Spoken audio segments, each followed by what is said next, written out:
चिराग पासवान की मां को गाली प्रकरण में बरसे एनडीए प्रत्याशी, कहा ये लाठी में तेल पिलाने वाले लोग। लोकसभा चुनाव की तारीखें जैसे जैसे नजदीक आ रही हैं, वैसे वैसे राजनीतिक गलियारों में तल्खियां बढ़ती जा रही हैं। प्रत्याशियों के द्वारा एक दूसरे पर वार पलटवार का सिलसिला जारी है।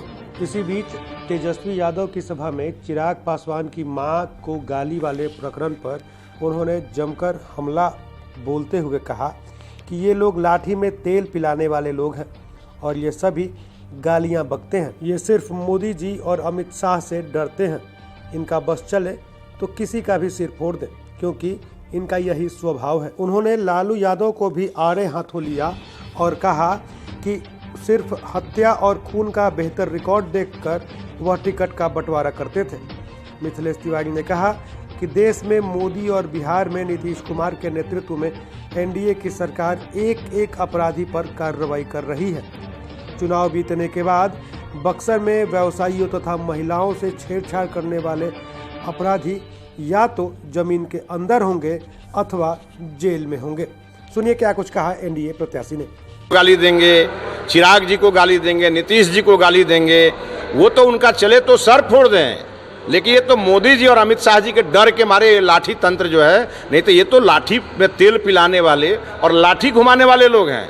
ये तो मोदी जी के डर के मारे ये जो है इनकी लाठी अभी बंद है। इस नाते मैं यही कहूँगा, ये जिस स्वभाव के हैं उस स्वभाव की बात करते हैं। और एक समय था, आपको मालूम है कि लालू जी जब टिकट बांटते थे तो एक कैंडिडेट आता था, कहता था हजूर हम 10 खून किए हैं, चले दूसरा आके कहता था हजूर हम 50 किए हैं, तो 50 वाले को टिकट थमा देते थे।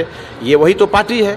और आज मोदी जी के राज में और बिहार में जो एनडीए की सरकार नीतीश जी के राज में चल रही है, एक एक क्रिमिनल पर एक एक क्रिमिनल के खिलाफ कार्रवाई हो रही है। और बगल में योगी जी की सरकार है। और मैं आपको बोल रहा हूँ, चुनाव बीतने दीजिए, मैं बक्सर में खड़ा होकर बोल रहा हूँ जिम्मेवारी पूर्वक, बक्सर के किसी व्यवसायी भाई, बक्सर के किसी महिला के साथ कोई अपराधी छेड़छाड़ करेगा, उसकी जगह जमीन के अंदर होगी या जेल में होगी, इसका मैं आपको घोषणा कर रहा हूँ। बहरहाल प्रचंड गर्मी में चुनावी तापमान भी अब बढ़ रहा है। एक के बाद एक राजनीतिक बयान आ रहे हैं और सभी किसी न किसी प्रकार से यह बताने में लगे हुए हैं कि वह जनता के लिए बेहतर चुनाव हो सकते हैं। बहरहाल यह तो आने वाला वक्त ही बताएगा कि जनता किसे अपना सांसद चुनती है, लेकिन चुनाव से पूर्व राजनीतिक घमासान देखना दिलचस्प साबित हो रहा है। बक्सर से चंद्रकांत निराला।